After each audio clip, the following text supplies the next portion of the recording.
Yan, tutulog. Brad. Brad, kumusta man yung pakiramdam mo, Brad, sa katawan mo? Hindi na. Malala, Brad. Pangako ko na hindi na talaga ako babalik sa pagiging bandido kasi nabutan talaga tayo ng gabi dahil bumiyahe pa tayo patungo dito sa pinaglagyan namin kay Redin. Mabuti na yung madilim, hindi makunan yung hindi makunan yung paligid. Kaya kararating ko lang. Ano natin yung kalagayan ni Redin. Ang pagkain na dala ko doon sa motor, kukunin ko lang mamaya katapos namin mag-usap para makakain siya. Pakita ko lang sa inyo kung anong pinaglagyan namin kay Redin. Safety siya dito, walang nakakaalam dahil nung nilagay namin siya dito hindi namin talaga kinuna ni Buds ng camera. Kaya yun, parang natutulog yata si Redin. Marami namang nakapalibot dito na bahay, mga idol. Nakiusap lang ako sa may-ari nito na kaibigan ko rin, na kung pwede ba dito lang muna si Redin. Abutin lang, pumayag, wala namang nakatira. Pero ano lang talaga, pag malakas yung ulan talaga, mabasa talaga siya sa loob. Kaya yun. Ito mga idol, ito yung tinuluyan ni Redin. Yan, pasukin natin sa loob. Yan, dito siya dito namin siya nilagay. Den Brad, yan, natutulog. Brad,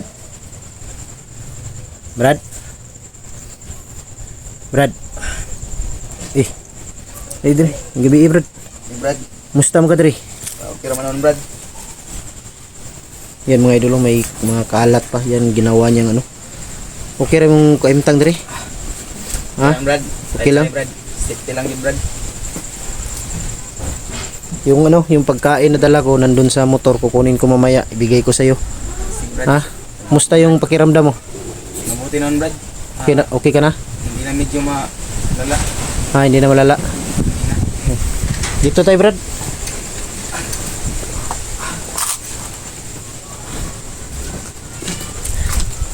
Yes.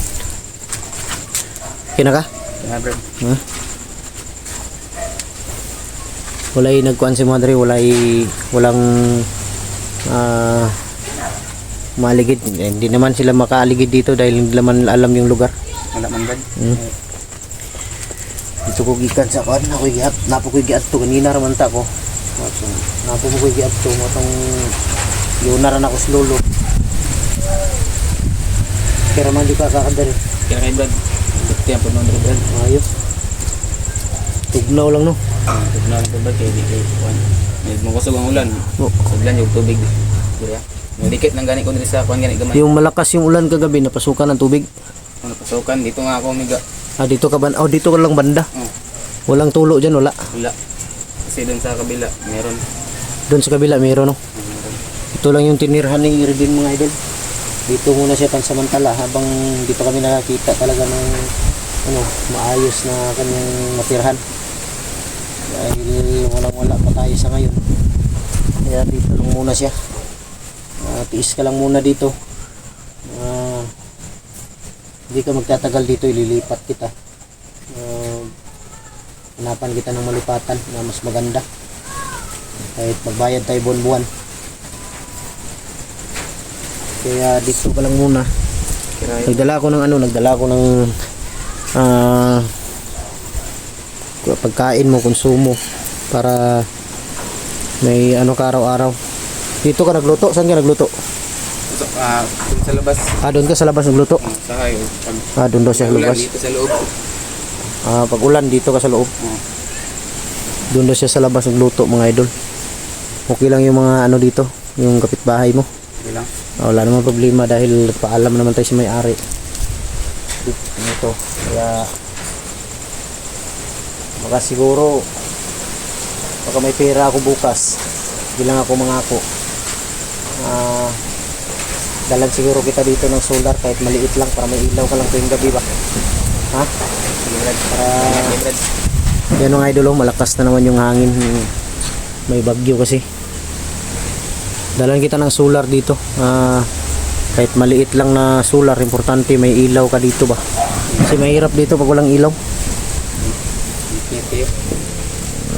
Yan mga idol. Nakakaawa yung sitwasyon ni Reden. Pero ang sabi ko sa kanya na magtiis ka lang dahil hindi ka magtatagal dito, makakalipat ka rin.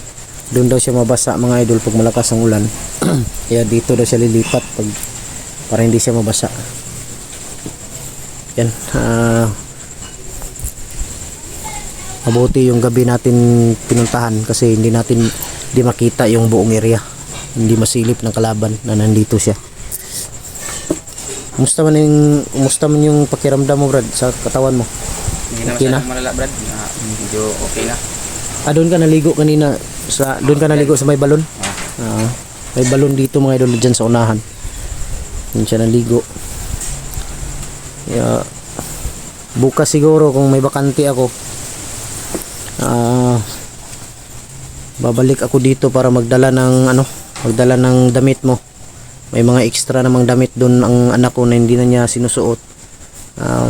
Maaari ko yung ibigay sa'yo, pasuot ko sa'yo para may may magamit ka ba. Parang gid akong sanina Brad. Dalawa lang yung damit mo dito. Dalawa lang yung damit niyang dala mga idol. Kaya bukas babalikan ko siya. Dalan ko siya ng damit. Dahil may mga damit doon na hindi na ginamit ng anak ko. Yung panganay ko. Kahit malaki yun dahil matangkad na bata yun. Okay na yun basta may masuot ka lang. Okay na yan. Importante may masuot ako. Huwag ka lang kumpiyansa dito ha dahil Hindi nga ako lumalabas dito. huwag ka lang dito sa labas yung pag huwag ka lang lalabas, dito ka lang sa loob. Tapos bantayan mo yung paligid mo, baka may makapasok ba. Baka hindi bandido, baka may papasok na iba ba. Matripan ka. Mag-ingat ka lang. Pero mamaya bago ako alis, may iiwan ako sa iyo dito na pangdipinsa mo.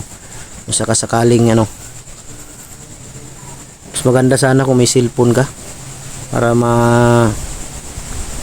sakasakaling may mapansin ka, makontak mo ako, madali ako makapunta dahil malapit lang to dito, yung lugar na to malapit lang sa bahay. 4 na kilometro lang, kaya madali ako makapunta. Basta kung sabi ko lang sa'yo na huwag ka lang kumpiyansa.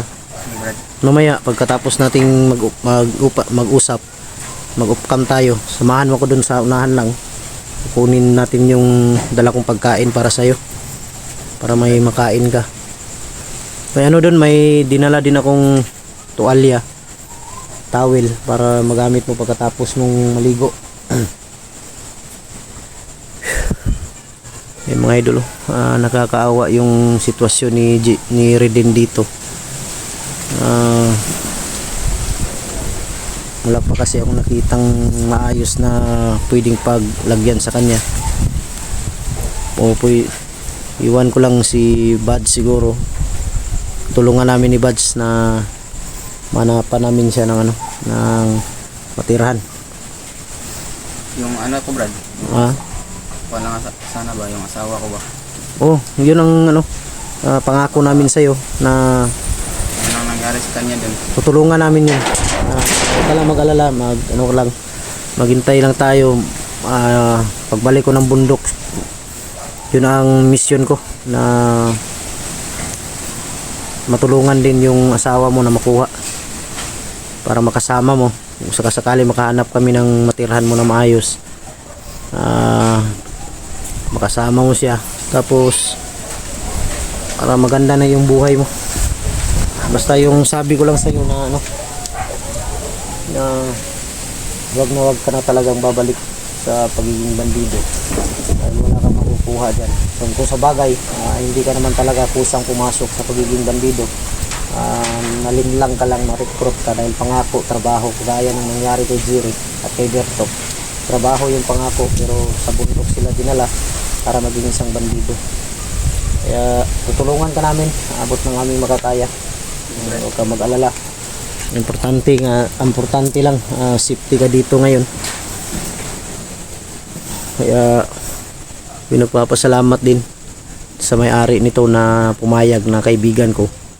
Wala namang nakatira, kaya pumayag siya. Ayun, yun mga idol, dito nakatira si, yan, walang maayos na bubong. Yan, walang maayos na bubong. Pag umuulan, lalo na pag malakas yung ulan, lalo na ngayon, malakas na naman yung hangin, sigurado ko uulan to mamaya. Kung uulan, Brad, umari maghanap ka dito sa gilid banda or dito. Problema lang dito, walang sahig. Basta yung komportable ka lang na hindi ka mabasa. Talagang mababasa ka dito pag malakas yung ulan. Dun sana sa bahay, pero alam mo naman yung sitwasyon ngayon, delikado pa. Pag malaman nila, hindi ako nagkumpiyansa talaga sa bahay. Nag-iingat ako dahil hindi ko alam, baka bigla silang lulusob. Kaya doble ingat lang. Kahit ikaw dito, ingat lang. Huwag kang masyadong lumalabas sa umaga. Baka may makakilala sa'yo or ano. Pero wala, posible na may makakilala sa'yo dito. Safety ka dito. Malayo naman to, malayo to. Samahan mo ko mamaya, puntahan natin yung pagkain mo. Salamat, Hindi ka na magluto dahil nagdala ako ng kanin at saka mga dilata para diretso ka na kain. Hindi ka na magluto ngayon, kakain ka na lang para bukas pwede ka magluto. May dala akong bigas doon, mga ano yun, 2 kilo yata yun, 3. Tagal-tagal mo rin yung dahil ikaw lang mag-isa, maubos. Tiis lang, huwag ka lang mag-alala. Pangako ko, yung asawa mo makukuha natin yan. Basta mag-ano lang tayo, dasal. Alam ko sa bundok may narinig ka bang pangalan na Jerry na bandido? Meron, Brad. Meron ka narinig? Meron. Pero nagkita kayo ni Jerry? Hindi ko siya naabutan, Brad. Pero narinig mo yung pangalan na yan? Narinig ko lang, Brad. Marami siyang sinasabi tungkol sa mga idol. May narinig pala siya na pangalang Jerry sa bundok, pero hindi daw sila nagkita. Parang nauna yata si Jerry na recruit. Bago siya, siguro sa ibang siya muna dinala, nakaas destino. Pero narinig mo na sa usapan nila na may mga bandidong tumakas na sumama sa vlogger. Marami akong narinig, Brad, tungkol sa kanila, Brad. Narinig mo na may tumakas? Anong sabi nila, Brad? Pag nakita nila? Marami ang sinabi nila, Brad, tungkol sa yung mga kasamaan nilang tumakas. Yung last narinig ko yung nag-usapan nila yung Jerry daw na pangalan. Jerry ang pangalan? Jerry pa. Pero hindi ko siya naabutan, yung Jerry. Pero wala ka narinig na anong gagawin nila pag nahuli noon? Hindi ko na maalala, Brad. Kasi sobrang rami ng nag-usapan nila doon. Mga idol, Hindi ko na maalala. narinig daw niya usapan na si Jerry daw talagang hinahanap nila. Hanap pa rin nila. Nahuli nga nila, pero mabuti na lang si Jerry nakatakas. Yun ang hintayin ko ngayon. Babalik ako sa bahay dahil lang tatawagan ko ulit mamaya kung nasaan na siya banda para masundo ko siya. Kasi nag-alala din ako kay Jerry. Sabi ko sa kanya, kung makakita ka na ng kalsada, tawagan mo ako kung saan banda dahil pupuntahan kita. Basta mag-ingat ka lang dito, huwag kang kumpiyansa. Para maging maging safety ka dito. Ha? Sige, Brad. Maraming salamat, Brad.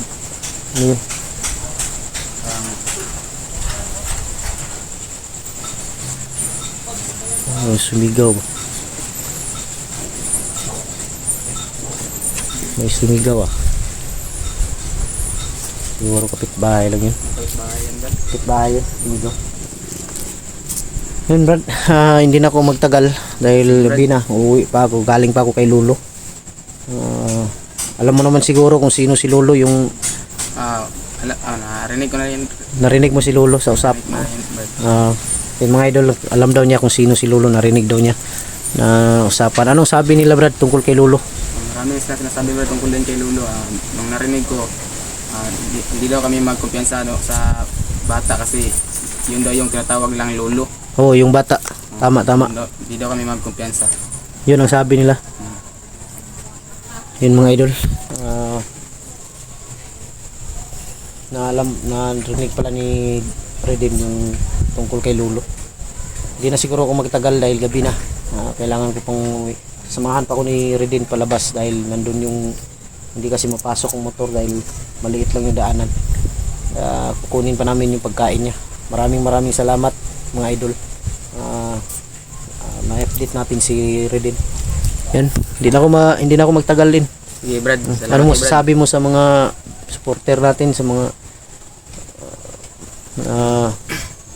anong masasabi mo sa kanila, anong mapapangako mo sa kanila na magbago ka na? Papangako ko na hindi na talaga ako babalik sa pagiging bandido kasi napilitan lang ako na sumama sa kanila. Akala ko kasi trabaho yun. Kaya nga, Kaya kailangan ko kasi ng pera nun. Kaya napilitan akong sumama kasi akala ko totoo. no, Yun pala, buging bandido ka. oh, So yun, yun mga idol, maraming salamat. Abangan nyo ang video na to mga idol. Napakaano ni Redin, kagaya din ni Jerry at ni Berto. Gusto na talagang magbago, ramdam mo sa kanila. Yan, maraming salamat.